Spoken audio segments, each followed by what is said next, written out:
नमस्कार, जय श्री कृष्ण। विद्यार्थिनी एवं विद्यार्थीगण, लास्ट पीरियड में हमने काव्यगान किया था। आज हम काव्य की समझ लेंगे। दूसरे पैराग्राफ में बताया गया है कि पर्वत पहाड़ों को फोड़ने की क्षमता रखता है।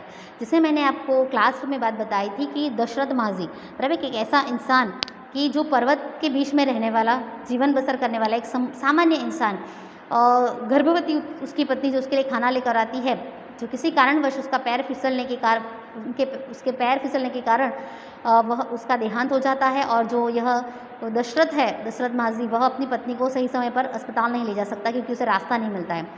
पत्नी के निधन के बाद वह ठान लेता है कि मुझे रास्ता बनाना है, और रास्ता बनाने की जो सोच रखता है, जिसमें उसे बहुत सारी मुसीबतें आती हैं। कई लोग तो उसे कहते हैं कि ये पत्नी के प्रेम में पागल हो गया, इस कारणवश इस तरीके से पर्वतों को तोड़कर रास्ता बनाने की बात करता है। लेकिन उसका जो आत्मविश्वास है तब बुलंद होता है कि जब वह रास्ता बना लेता है। एक समय की बात तो ये हो जाती है कि उसके पैर के अंगूठे में बहुत जहरीला नाग, जो पर्वत के टुकड़े के नीचे से निकलता है, और उसके अंगूठे पर डंक मार देता है, जिस कारणवश जो जहर उसके शरीर में फैलने लगता है, उसे चक्कर आने लगते हैं। तो उसी समय वह अपने पैर को, उसी अंगूठे को तोड़ देता है। क्यों? क्योंकि वह अपने लक्ष्य को प्राप्त करना चाह रहा है कि मेरा लक्ष्य, अगर मैं मर गया तो मेरा लक्ष्य अधूरा रह जाएगा। इसलिए वो उस अंगूठे को उखाड़ देता है और पर्वत को तोड़कर जो रास्ता बनाता है, उसके ऊपर से बहुत ही खूबसूरत फिल्म बनी है बराबर, जिससे हमें पता चलता है कि मनुष्य की शक्तियाँ बिल्कुल इतनी ज़्यादा है कि अगर मनुष्य ठान ले तो उसे पूरा करने की क्षमता रखता है। नदियों के मुख को भी मोड़ सकता है। आज मनुष्य ने अपनी विकास की दिशा इतनी लंबी कर दी है कि आज नदियों के ऊपर भी वह अपनी तरीके से बंद बांधकर नदियों का पानी जहाँ तक नहीं पहुँच रहा है, जिन राज्यों में पानी की कमी थी, जहाँ लोग पानी के बगैर तड़प रहे थे, वहाँ भी आज पानी नदियों का पहुँच रहा है और लोग जो है आज खुशहाल है। तो ये मनुष्य की अपनी खुद की विकास की दिशाएँ हैं। माटी से अमृत निचोड़ने की, यानी कि माटी से अमृत, जो किसान है वह अपनी कितने 3-4 महीने की, या फिर समझो कि साल के आधे ऐसे दिनों की खुद की मेहनत के बल पर वह मिट्टी के सीने पर वह हल चलाकर सुंदर सा अमृत यानी कि अनाज उगाता है। तो ऐसी क्षमता किसके अंदर है? वह मनुष्य है जो दिन रात मेहनत करता है। धरती को अंबर से जोड़ने की क्षमता, धरती से अंबर को छूना यानी कि वहाँ तक पहुँचना, धरती पर खड़े रहकर खाली अंबर को देखना वो बात अलग है, लेकिन अंबर को छूने की बात आज मनुष्य ने पूरी तरीके से साबित कर दिया। आज विमान के द्वारा, हेलीकॉप्टर के द्वारा या फिर दूसरे ऐसे साधनों के द्वारा मनुष्य आज अंबर तक यानी कि आसमान तक जा सकता है, आसमान को छूने की क्षमता रखता है। तो ये सारी चीज़ें किसके बल पर हुई है? मनुष्य की खुद की बुद्धिशीलता के बल पर। अमर तेरे प्राण मिला तुझको वरदान, बराबर तेरे प्राण अमर है। अमर यानी कि तू हर चीज़ को करने की क्षमता रखता है। तुझे वरदान ईश्वर ने दिया है कि जिस वरदान के कारण सारी ऐसे कार्य विकास की दिशा तू करता जा रहा है, जिसमें अमरत्व छिपा है, कि वो अमरत्व इतना बड़ा है कि जिसके द्वारा तू अपने विकास की हर चीज़ को छूता जा रहा है और आगे बढ़ता जा रहा है। तेरी आत्मा में भगवान है, बराबर भगवान बसा है, इसलिए हर कार्य को करने के लिए तू केवल एक आत्मविश्वास और हृदय की एक सुंदर आवाज़ कि तू ये चीज़ कर सकता है। तो हृदय में जो आवाज़ बसी है वो ईश्वर की है, और वह ईश्वर जो है वो हर समय हर मुसीबत में मनुष्य को साथ देता हुआ कहता है कि बस तू ये कार्य को करता जा, इस कार्य में तुझे ज़रूर सफलता मिलेगी। तेरे नैनों में ज्वाल है, तेरी गति में भूचाल है, बराबर नैनों में ज्वाल यानी कि जब तुझे पता चले कि अब मेरी मातृभूमि पर या फिर मुझ पर कोई आक्रमण होने वाला है, तो उस समय तेरे नैनों में जो ज्वाल है, तेरी गति में जो बिल्कुल एक वीर इंसान की तरह जो चाल ढाल में परिवर्तन आ जाता है, वो देखने लायक है। जिस प्रकार बच्चों हमारे देश पर कई बार जब दुश्मन सेना के द्वारा आक्रमण होता है, जब हमारी मातृभूमि पर जब कोई कलंक लगाया जाता है, तो उस समय जो है हमारी भारतीय सेना किस प्रकार से तैयार हो जाती है, नैनों में ज्वाल लेकर, गति में इनकी भूचाल आती है, बस अब मातृभूमि के लिए, देश के लिए कुछ करना है। तो हाथ में गन लिए, हाथ में बंदूक लिए, हाथ में वैसे ही साधन लिए, वो किस प्रकार से तैयार हो जाते हैं। तेरी छाती में छिपा महाकाल, महाकाल यानी कि भगवान शंकर का यह रूप बिल्कुल तांडव करने लगता है कि जब तुझे पता चला कि अब मेरी मातृभूमि जो है, मेरी जो भारत भूमि है वो खतरे में, उसे मुझे बताना है, मेरी भारत माता को मुझे बचाना है, तो तू भगवान शंकर का रूप धारण करते हुए बिल्कुल सामने छाती लेकर दुश्मनों के साथ तू खड़ा रहता है, और उनकी बंदूकों से भी तू घायल हो जाए तो भी तू खड़ा रहता है, और इस बात की खुशी तेरे चेहरे पर रहती है कि तूने जो है अपनी भारत माता को बचाने के लिए अपने प्राण गंवाए, बराबर। पृथ्वी के लाल तेरा हिमगिरी सा बाल, पृथ्वी के लाल यानी कि मनुष्य तेरा हिमगिरी जैसा बाल, हिमालय जैसा तेरा दिमाग है, तो उतनी लंबी तेरी सोच, इतनी ऊंची तेरी सोच है कि तो उस जगह पर पहुंचकर तू हर कार्य को करने की क्षमता रखता है।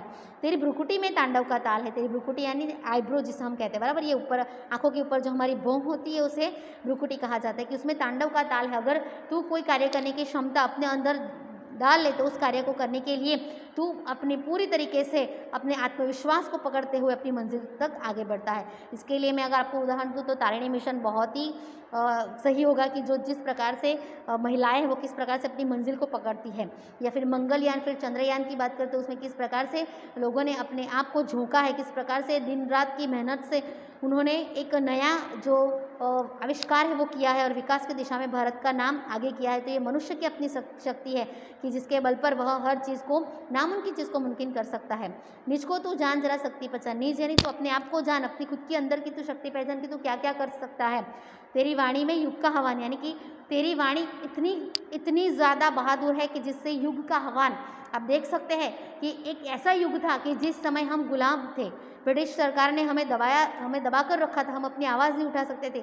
लेकिन धन्यवाद उन कवियों का, उन लेखकों का, उन शहीदों का, उन नेताओं का कि जिनकी वाणी लोगों ने सुनी और लोग जागे और ऐसा आह्वान हुआ कि युग परिवर्तन हो गया, हमारा देश जो है वह स्वतंत्र हो गया और नए युग का आरंभ हुआ। और नए युग में हमने नई सांस ली, वो भी कैसी सांस, स्वतंत्रता भरी सांस, बराबर। तो तेरी वाणी में ऐसा आह्वान है कि जो सोए हुए जो लोग थे उन्हें भी जागरूक किया देश के लिए।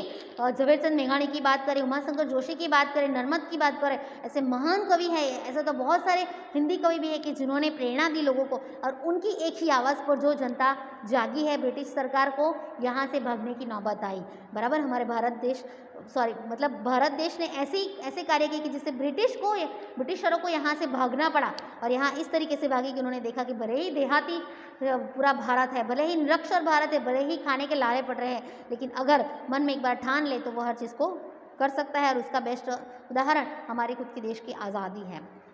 धरती सा धीर, बराबर।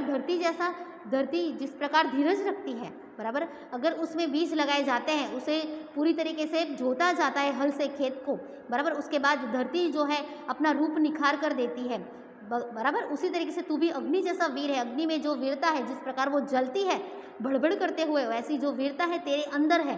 तू जो चाहे तो काल को भी थाम सकता है, अगर तू चाहे तो समय को भी बांधने की क्षमता रखता है। आज हमारे जीवन में कितनी सारी मुसीबतें आ रही हैं, लेकिन उन सारी मुसीबतों को बांध कर, उन सारी मुसीबतों का सामना कर कर इंसान आज आगे बढ़ रहा है। तो काल को भी थाम लेने की क्षमता तू रखता है। आज कोविड-19 की परिस्थिति हमने देखी, बराबर, कितना बुरा समय हमने देखा, लेकिन इस बुरे समय में भी हमने एक दूसरे का साथ नहीं छोड़ा। और आज देखिए, भले ही ऐसी परिस्थिति में भी हम एकजुट होकर एक साथ है, बुरे समय में भी हमने एक दूसरे का साथ दिया, बराबर। तो अग्नि जैसा वीर है तू, हर मुसीबतों का सामना तू कर सकता है, बराबर। ऐसी कोविड-19 की परिस्थिति में हर एक डॉक्टर, नर्स और वैसे काम करने वाले सफाई कर्मचारी को हम सल्यूट करेंगे कि जिन्होंने अपनी खुद की वीरता का प्रदर्शन करते हुए, वीरता को दिखाते हुए कोविड-19 की इस परिस्थिति में हमारा पूरा साथ दिया और हमें बुरी मुसीबत में से निकालने के लिए हमें हमेशा मदद करते रहें। पापों का प्रलय रुके, पशुता का शीश रुके, बराबर। पाप का जो प्रलय है यानी विनाशलीला जो चल रही है, और जो पशुता आज पृथ्वी पर मौजूद है, बराबर, तो इन सारी चीज़ों को अगर कोई मिटा सकता है तो इंसान तू खुद, पाप का जो प्रलय है उसे रोकने के लिए तू खड़ा हो, तू एक ऐसा अवतार ले, बराबर, ताकि जो पाप करने वाले लोग हैं वो अपने आप पाप करना बंद कर दे। और जो पशुता यानी कि जो बिल्कुल हिंसक व्यक्ति है, दूसरों को गुलाम करते हुए, उन पर बर्बरता करते हुए, उन्हें बिल्कुल शोषित कर रहे हैं, उन्हें दूर हटाने की क्षमता इंसान तेरे अंदर है। तो तू जो अगर हिम्मत से काम लेगा, बराबर, तो ये सारी चीज़ें होगी। और ये हिम्मत कब आएगी? जब तू गुरु जैसा मतिमान बनेगा, बराबर। गुरु जितना बुद्धिमान है, मति यानी कि बुद्धि, गुरु जिस प्रकार बुद्धिशील है, अपनी बुद्धिशीलता से वह जो भी विद्यार्थी है, भले ही वो बुरे विचार का हो या अच्छे विचार का हो, अपनी शिक्षा के द्वारा गुरु जो है उन बच्चों में अच्छे संस्कारों का सिंचन करते हैं, बराबर। तो तू गुरु जैसा मतिमान बन कि जो पाप का प्रलय करने वाले लोग हैं उनमें सच्चाई की भावना ला, उन्हें सज्जनता की दिशा में ले जा। पशुता जो हिंसक व्यवहार कर रहे हैं उन्हें तू सच्ची ऐसी सीख दे, उन्हें सच्चे रास्ते पर लेकर आ।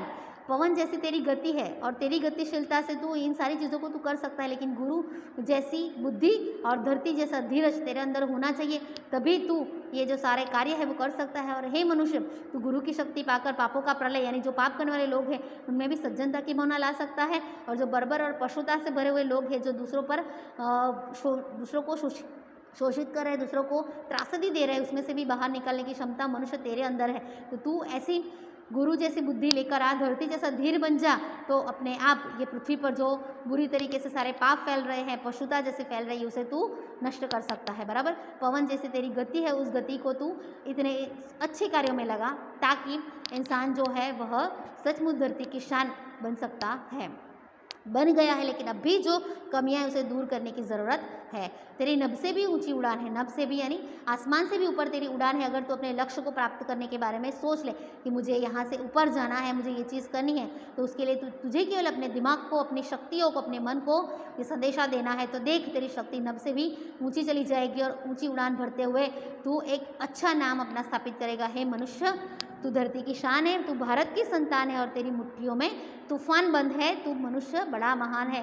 तो ये भूल मत कि तेरी नभ से भी ऊंची उड़ान है, नभ से भी ऊपर की नभ से भी ऊंची उड़ान को तू प्राप्त करने की क्षमता रखता है। केवल तेरे इरादे वैसे हो जाए तो अपने आप तू हर चीज़ को प्राप्त करने की क्षमता रख सकता है। स्वतंत्रता जैसी बात हमने हासिल की, आज विकास की हर दिशा हमने हासिल की, आज हर क्षेत्र में हम आगे हैं, बराबर। हर दिशा में हमें, जहाँ भी हमें हम असफल हो रहे हैं, वहाँ फिर से हम प्रयत्न करते हुए आगे बढ़ रहे हैं। तो हमारी उड़ान कब तक ऐसी रहेगी? अगर हमारे एक पंख में आत्मविश्वास और दूसरे पंख में हमारी पॉजिटिविटी अगर रहेगी तो हर एक चीज़ को हम प्राप्त कर पाएंगे, बराबर। तो आज का हमारा टास्क यहीं तक, अगले टास्क में आगे बढ़ेंगे। अस्तु।